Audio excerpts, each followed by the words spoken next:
I'm so glad to have on the podcast today Thomas Dowell, who is the founder of Moriana Boys Academy in Gilbert, Arizona, just outside of Phoenix, a micro school, home-based micro school for ages 8 to 18, and that just launched this fall of 2024. So, Thomas Dowell, welcome to the Liberated podcast. Thank you, Kerry. I'm excited to be here. A little nervous, but I'm excited to be here. I'm so glad you're here.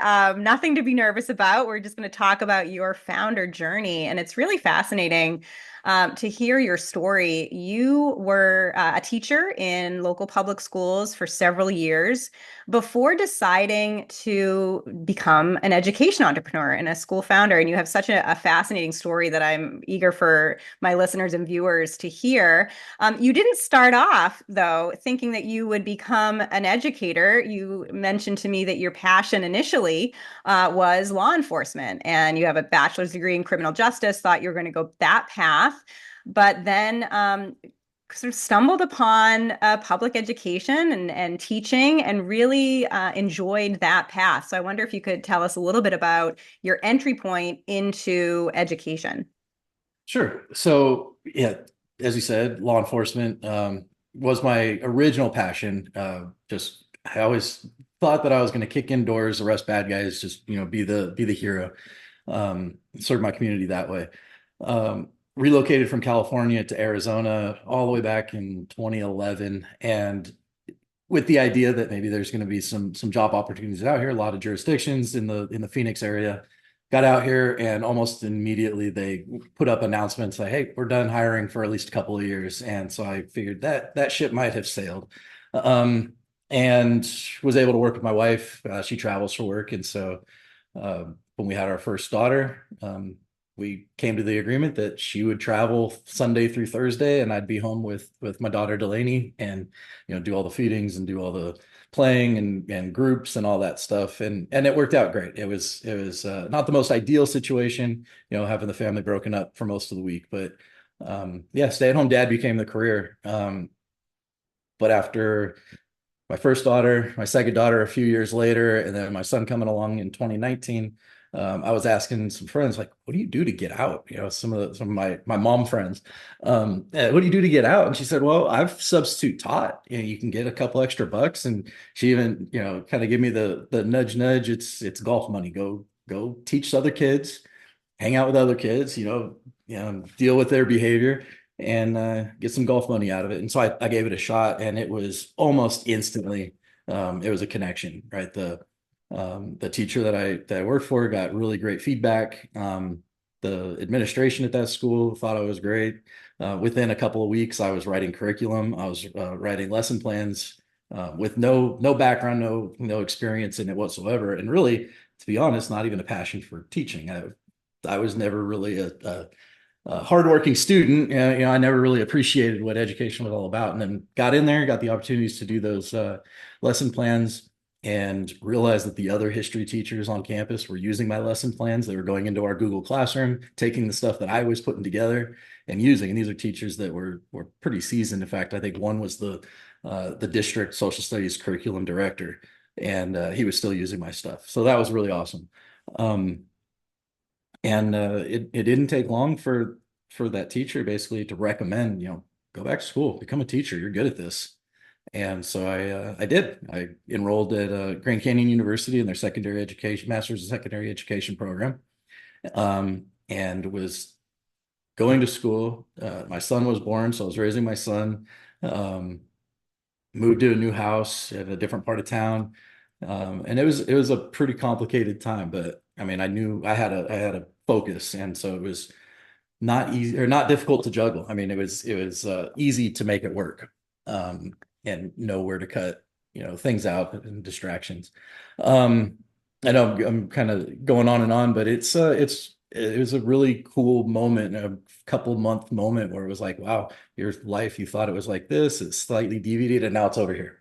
And Yeah. it was really cool to be able to pivot, and have the support of my wife. My kids were always gung ho champions for me, and in Arizona. Back to the story. In Arizona, we have something called underqualified teachers, which allows teachers in the making to have their own classroom rather than um, going through student teaching, which is basically an internship when you're trying to pay for school and you don't get to carry another job because you're on campus all day long. But Arizona allows you to have your own classroom, be the teacher of record, and get paid accordingly. So it made the whole process a whole lot easier. And I got, firsthand experience. My the substitute teacher that I originally taught for became my mentor. So, I would report back to him. I was at a different campus, same grade level, eighth grade history. I was also doing seventh grade history and PE. Um, but unfortunately, I got into the system and very quickly realized that the system's not designed to be successful. I was in a great district, great by Arizona terms. I don't know if that would be great in a whole lot of other states, but um, I was in a great district and we still had some really, really glaring issues. Now I'm happy Yeah. to get into some of Yeah, those. I want to talk a little bit about that too, Tom. But you did become a state licensed teacher. Ultimately, not this sort of designation of underqualified. You became Right. a fully certified Yep. Arizona teacher with your own classroom. And then it became even more clear to you some of the weaknesses and limitations of sort of conventional district schools. I wonder if you can talk about what you saw. Sure. I think the biggest issue that we found, or that I found, was our district was an elementary school district. So we went from K through 8 and fed into a high school district, which was 9 through 12. Um, and I found that by eighth grade, um, the students kind of become out of sight, out of mind. Let's kick the can down the road. If they're failing, if they're not achieving what they need to achieve, let's make it the high school district's problem. And the high school district, as a return, said, "You're feeding us these unready students. You guys are failing too." Yeah, we are. And it was most glaring at one particular moment, and I can remember it clear as day. In the public system, social studies is very low on the totem pole. For some reason, they don't think we need to know about government and economics and things like that. Um, so we were very low on the totem pole. So when class portraits came out, they took them out of social studies. When orientations or pep rallies happened, or head lice, whatever the check is, it's out of social studies. When social studies comes, that's when we take you out. Um, they did that for orientation for the high school district. The feeder high schools would come in, and if you were going to this school, you came on this day, and if you're going to this school, you come on this day. Both of the counselors that showed up, they started off their spiel with, "You know how this year your grades don't matter? Well, next year," and then basically saying, and this is in January, February, there was still work to be done and learning to be done. Um, and they basically said, your grades don't matter. Next year you're going to get credit, so you're going to need to pass your classes, but this year you don't need to pass your classes. It's basically what they were saying. It's certainly what the kids heard. Um, and the performance, I mean, senioritis set in, for these eighth graders in January, February. It was heartbreaking. I'm sitting there and I'm looking at the librarian and she's looking at me like, I don't know. Um, but the worst part of all was that they weren't lying. Um, Grades didn't matter. There was an understanding, particularly after that third quarter of the 2019-2020 school year when COVID kind of shut down every school. In this particular district, and it may have been the same in others, you basically got the same thing you were going to get in quarter three. If you did no work, you got the same grade as quarter three. And if you did a bunch of extra work, maybe you got a little bit of a better grade. So they were coming into eighth grade, in the 2020-2021 school year, realizing that they're going to pass no matter what. They don't have to do anything. And so, if you don't have parents that are involved, they weren't doing anything. The gate kids, the accelerated students continued to achieve because they had super involved parents. Um, a lot of your neurotypical or non-gifted kids, you had your kids that were doing well and they would maintain, but you had a huge increase in the students that were just, I'll just show up and I'm going to play on my phone, and if I get my phone taken away, I'll get sent to the office. The office will give me a bag of chips with a promise that I won't have my phone anymore, and then I'll go back to class. And I'll do the same thing every other day for the rest of the school year. And that's that true story. That happened many, many times. Um, So I realized that this isn't set up to be successful. I'm a good teacher. I can manage a classroom. I can write curriculum. I can write lesson plans, exciting activities and projects. Um, but I can't do it here. I mean, I can spend more time planning this project and then give them 2 weeks to do it, and they still won't spend as much time working on it as I did planning it. And I think that's become the case with a lot of the public school teachers. They're like, all right, I'm gonna do what it takes to keep my job, but if nobody's gonna help me, families aren't gonna help me, I may just check out. And I didn't want to check out. I didn't want to go through 20-year career saying, God, I can't wait until I retire. Can't wait till I Yeah. retire. I wanted to do something that I knew how to do with the kids that want to do it and the families that want to support it. So that's what I So did. what happened? Yeah. So what happened next then, Tom? Did you all of a sudden realize that you wanted to be an education entrepreneur, or Yeah, what was well, that progression? I stayed pretty heavily involved in politics, and I had heard about ESAs and the programs that Goldwater was helping develop and how they were trying to push it into a universal situation rather than it was originally just for special needs. Back in 2017, I want to say, maybe 2018, Doug Ducey, our governor at the time, expanded it to first responders, active duty military, Title One school, or your closest school is Title One. Then you could also get on ESAs and use those funds privately. But his last act as governor basically was, I want universal ESAs. He had the support of the legislature. It passed. We've had a lot of people come in and try and take pokes at it. Um, but it's been able to continue to stand, and it expanded. It expanded from, I think, 1,100 students back in 2011 when Goldwater helped make it a thing. And then when it went universal this year, I think we just breached 80,000 families on ESA, or 80,000 students on ESA, which is wild. And that so I knew that there was funding, there was interest. I think that's one of the things that if you asked any family if they would rather go to private school or public school, they're going to say private, but funding is another story, I think.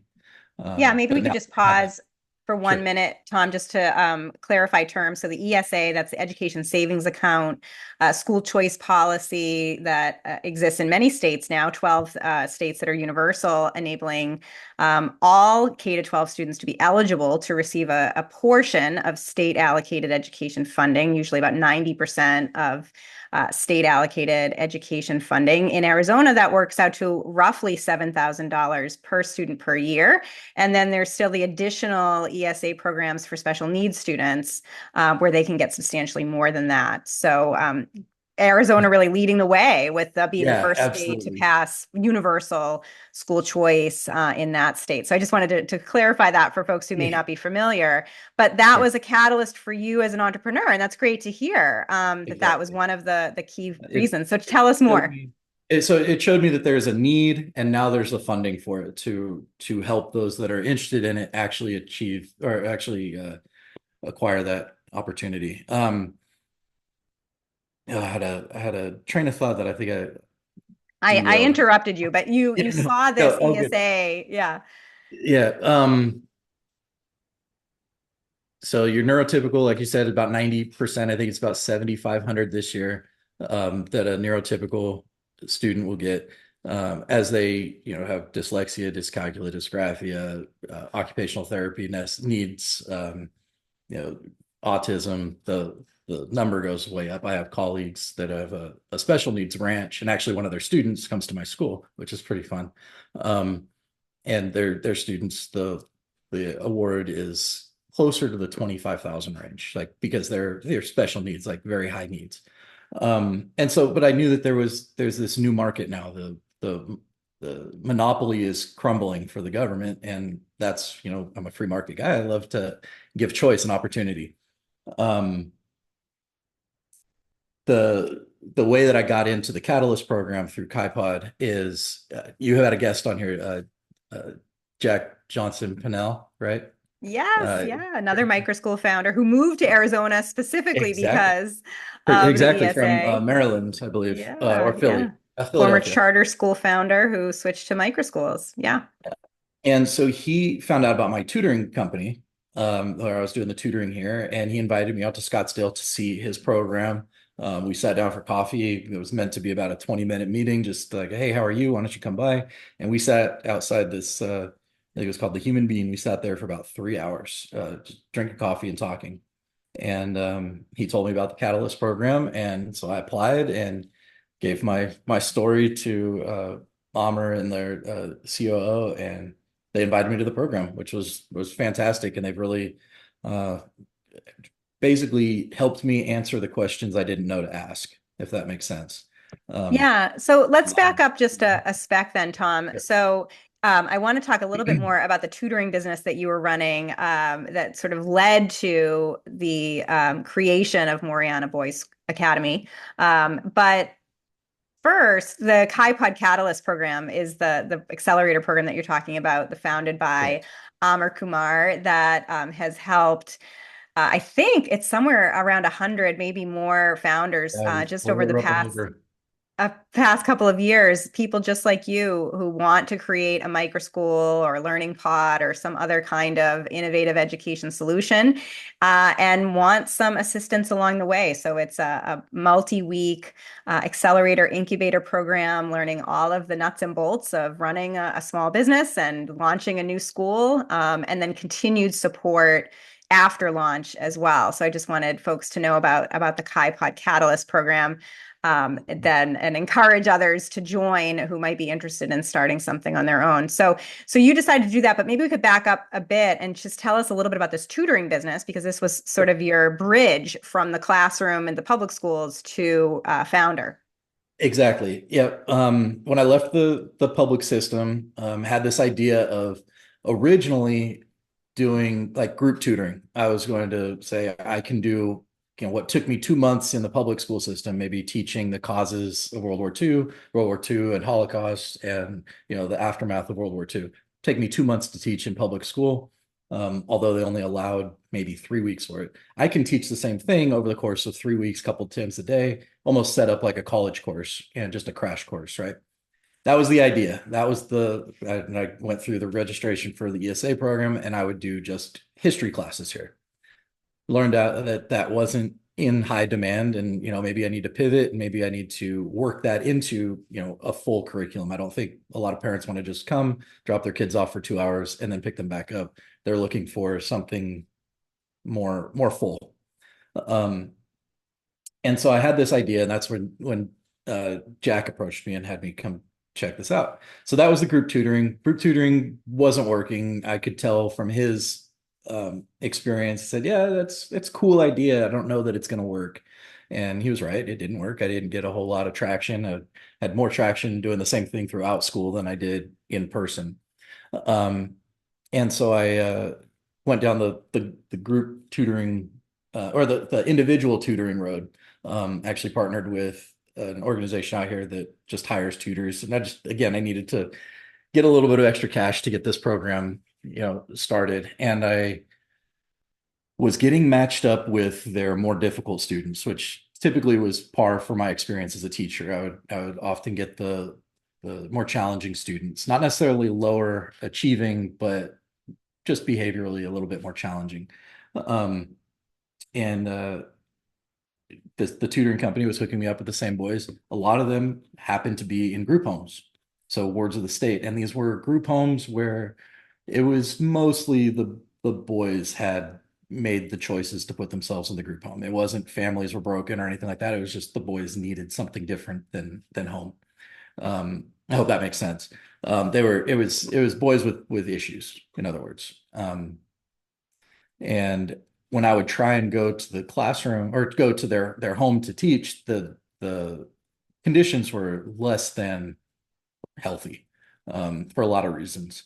Um, so what I started to do is get the approval of the group home manager, basically pick them up and bring them back here and sit in the purpose-built classroom where they could have peace and quiet, safety, comfort, put music on that they didn't have to, ask permission for, just a comfortable place. And 9 times out of 10, this was in mid-afternoon, late afternoon, and my wife would bring a hot cooked meal to them. And it was just like they were like in heaven. It was great. They were like, "Can we do this multiple times a week?" I was like, "Well, you don't really have the funding for it or whatever." But then I realized like this is a great space. There are kids that want this. There are kids that need this. There are families that need this. And you know, tried to connect with some of the group homes. It was too much bureaucracy and red tape to get group home boys to enroll here. Um, but there are plenty of boys not in group homes that need this same exact experience, and those are the boys that I've found. So I have uh, four current students, one that's kind of on a hiatus, so five students that call Moriana Boys Academy their school, and they race to get here first thing in the morning. They lament when their parents roll up and pick them up, and it's a good feeling to to know that they want to be here. I mean, I was a good student. I didn't love school, but I didn't really want to be there, and these kids love being here. Um, Ah, it's so yeah, amazing. Yeah, yeah. and Tom, this beautiful classroom that we can see in your background is sort of an outbuilding on your property, but it's dedicated Right. specifically for your program. And I think you told me your capacity is only about 6 students in this space. Yeah. So four to Yeah. five, you're basically near that limit. Hmm. And all of the students are attending through the ESA program, so they're able to That's correct. attend tuition free or nearly so with those funds. I wonder if we could spend a few minutes just talking about the implementation of the ESA program, because there was a lot of attention, a lot of effort put into passing school choice policies, and especially universal school choice policies that give families maximum flexibility around where their children are educated and how and with whom. And that is fantastic. But some of the implementation challenges are a little bit hairy and can be difficult for small business owners like yourself who are trying to Sure. run a financially sustainable school. So you just opened Moriana Boys Academy this fall, and your students just sort of got into the ESA program. Tell us a little bit about some of the hiccups around implementation of these school choice policies. Sure. So my understanding with ESA is they started with small program, small number of people, and a small department within Arizona Department of Education. And it went from 1,100 to now this year 80,000, but the department hasn't increased its own funding to accommodate. I think on the board meeting just a couple of days ago, they basically said we're stuck at 50 employees to manage 80,000 accounts, where every purchase has to be scrutinized to make sure that we're within line of the law. Um, and it's a pretty partisan issue. It shouldn't be. Education shouldn't be a partisan issue. It's a pretty partisan issue. There are people that are in the system that are trying to break it, and it's sometimes you look on the Facebook groups and you say, hey, I ordered the Good and the Beautiful curriculum, and it's been rejected because I didn't include curriculum to explain why I needed this purchase. You need curriculum to prove you want to buy curriculum, and they've kind of fixed some of these loopholes or these issues, but there's still, I think there's some analysts in there that are basically saying let's reject and basically break the system by making it untenable. It just that's my opinion. I can't prove any of these things, but things that I've seen over the last 2 years doesn't make a whole lot of sense. I mean, the inspector general came in at the request of the attorney general, who basically said every single thing needs curriculum, like literally pencils. You want to go to the store and buy 25-cent pencils and get reimbursed through ESAs, you better explain why you need pencils. That makes no sense to me. Um, Basically, the way that I've always understood ESAs was if a public school can get it, so can you. That's the idea. If a public school says, every kid gets a Chromebook at our school, you should have no problem saying, I want a Chromebook, and then you can order a Chromebook. If your music department gives out, clarinets to all the kids that want to play clarinet, you should be able to use ESA funds to buy your clarinet. If they do PE with soccer balls, you can join a soccer team and use ESA funds. So that's the idea: is be able to do everything you could do for free in high school or in a public school with ESA funds.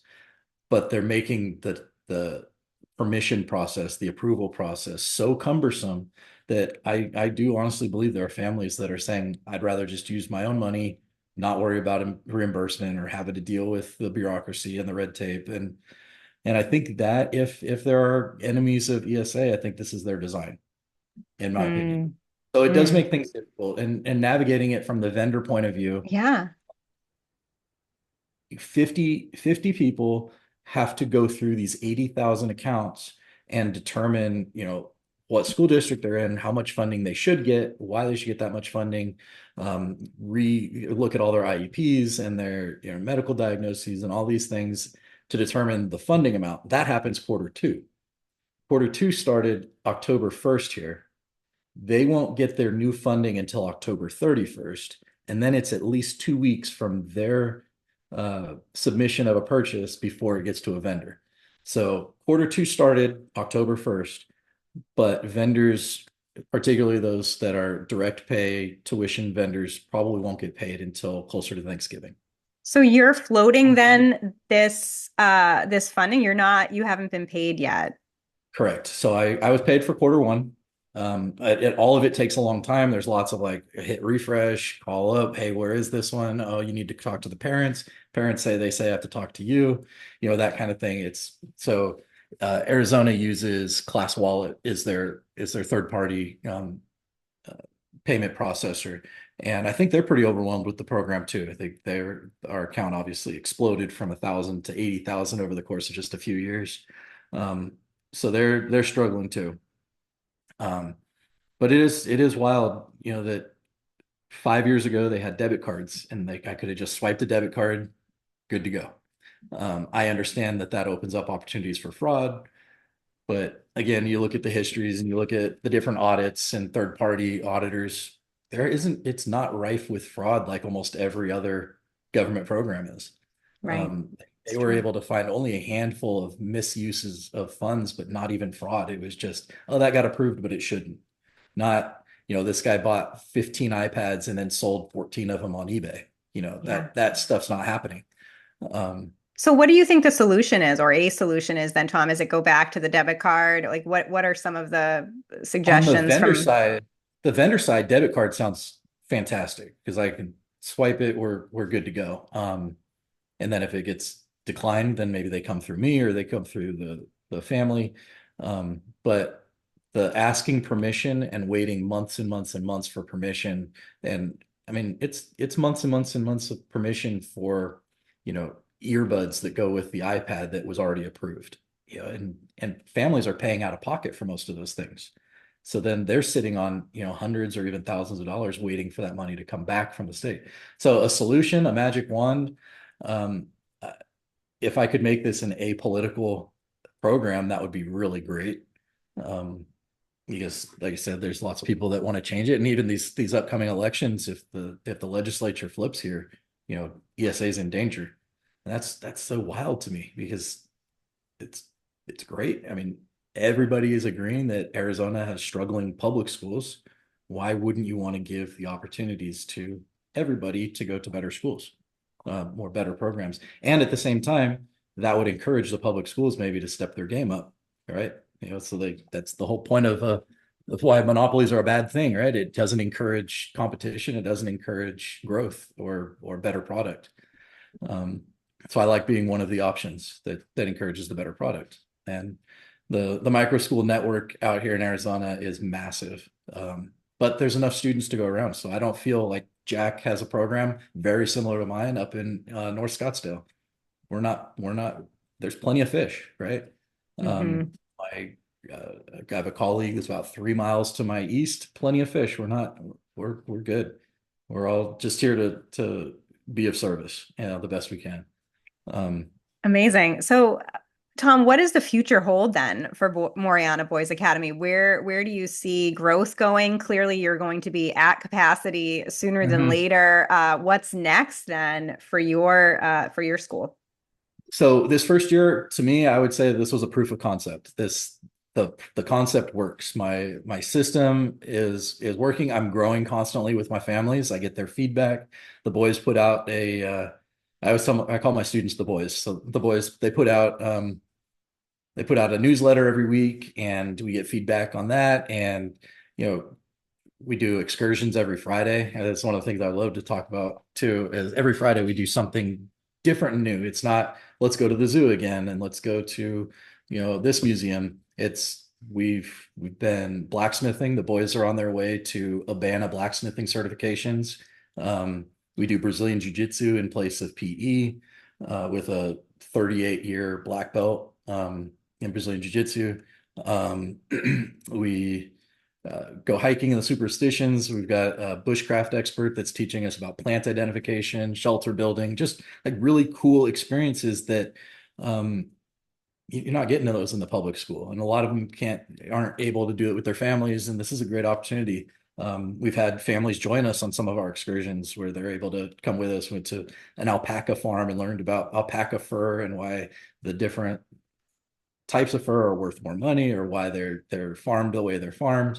Um, we've just done some really, really incredible things. In the future, I'd like to expand it. Obviously, this can only accommodate 6 students.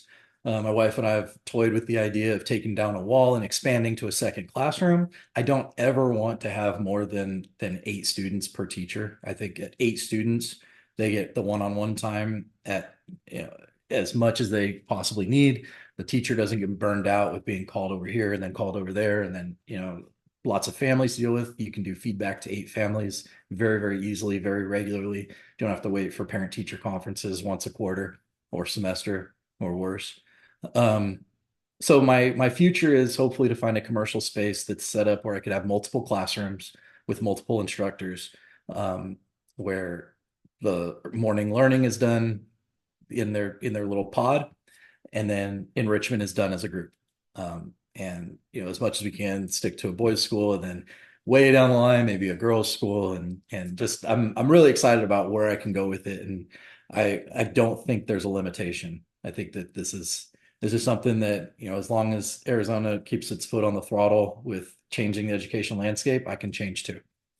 Ah, Um, so exciting. it is, it I'm is. excited to see your progress and growth over the coming years. It's great to be able to talk to you just a few weeks into your launch, and then to see what the future holds for you. And I think you're right that there's just so much parent demand for new and different educational models, much more individualized, so that we're not just sort of passing kids along to the next grade when they're not academically ready, and that we're providing them with a much more meaningful educational environment like you are, where they're excited to come to school and they don't want to leave at the end of the day. And I think the more parents realize that these learning spaces are possible, that they exist, that people like you are building them, they will want that even more for their kids. So I agree that we're just at the beginning.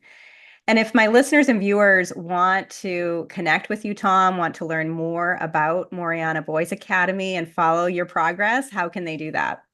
So I have a web presence. It's moriana-az.com. Moriana, Moreana. Moriana, just an aside. It's basically it's an homage to St. Thomas More. I have a Catholic background. We are mostly secular here, but we do invoke, discussions of God. I have 2 of my students are on Christian-based curriculum, but we like to invoke the idea of St. Thomas More, a man for all seasons, um, who famously was a writer, a champion of education, a lawyer, um, and more infamously, lost his head in service to his country. Right? He was basically was the lone dissenting voice against the King of England, starting the new church, the Church of England, and leaving the Catholic Church. And basically, even though they were buddies, the king said, "You need to approve this," and he said, "I refuse to approve it." And he died that way. He was killed for treason. But his final words were, "I die a servant of England, but God's first." And so that's kind of our idea, is just to maintain that honor and that integrity and that focus on what's really important, not what's easiest and not what's maybe the most prudent, but the right one. Um, so that's where Moriana comes from. So your listeners and viewers can find me moriana-az.com. I'm on Instagram. Not super active on Instagram. Facebook is always fun. But I'm on Facebook as well. And that's actually where I connect with the most families. But it's also where you get to see a lot of the troubles with the program. Not my program, I mean the ESA program and troubles with education in general. That moms are vocal on Facebook, and that's important, right? None of this would have happened if they weren't. So, Yeah, yeah. yeah, so I'm there, and I'm always refreshing, trying to communicate with anybody that's interested in learning more or asking questions, answering questions, or trying to collaborate. I have a lot of colleagues that love to collaborate, so um, always looking for more. Well, Tom, congratulations on your successful launch so far. And I'm eager to see what the future holds for you and for your students at Moriana Boys Academy. And thank you so much for being on the Liberated podcast. Thank you so much, Kerry.